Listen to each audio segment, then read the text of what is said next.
மீனும் காரி பழகும். பேதுரு வந்து மீன் பிடிக்கிற ஸ்பெஷலிஸ்ட். அதனால அவன் வந்து அன்னைக்கு மீன் பிடிக்க போகும்போது அவன் ஃப்ரெண்ட் யோவானையும் கூப்பிட்டு போனான்.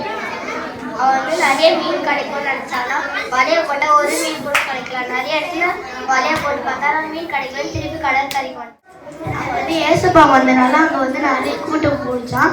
ஏசப்பா வந்து இவன் படக்கிட்ட வந்து கடலுக்கு போய் நீ வலையை போடுன்னு சொன்னாரான். அதுக்கு அவன் சொன்னால் நான் நிறைய இடத்துல வலையை போட்டு பார்த்தேன்ப்பா, ஆனால் மீன் கிடைக்கல.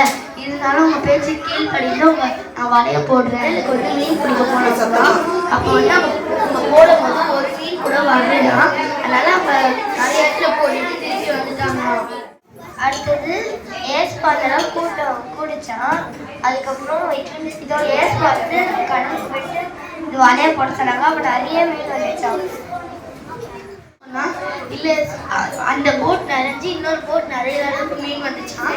அதுக்கு வந்து அவன் சொன்னான், நீங்கள் போயிருங்க, எனக்கு பயமா இருக்கு, நீ பயப்படாத, நீ இன்று முதல் மனுஷனே பிடிப்பேன் ஆக்குவேன். நன்றி.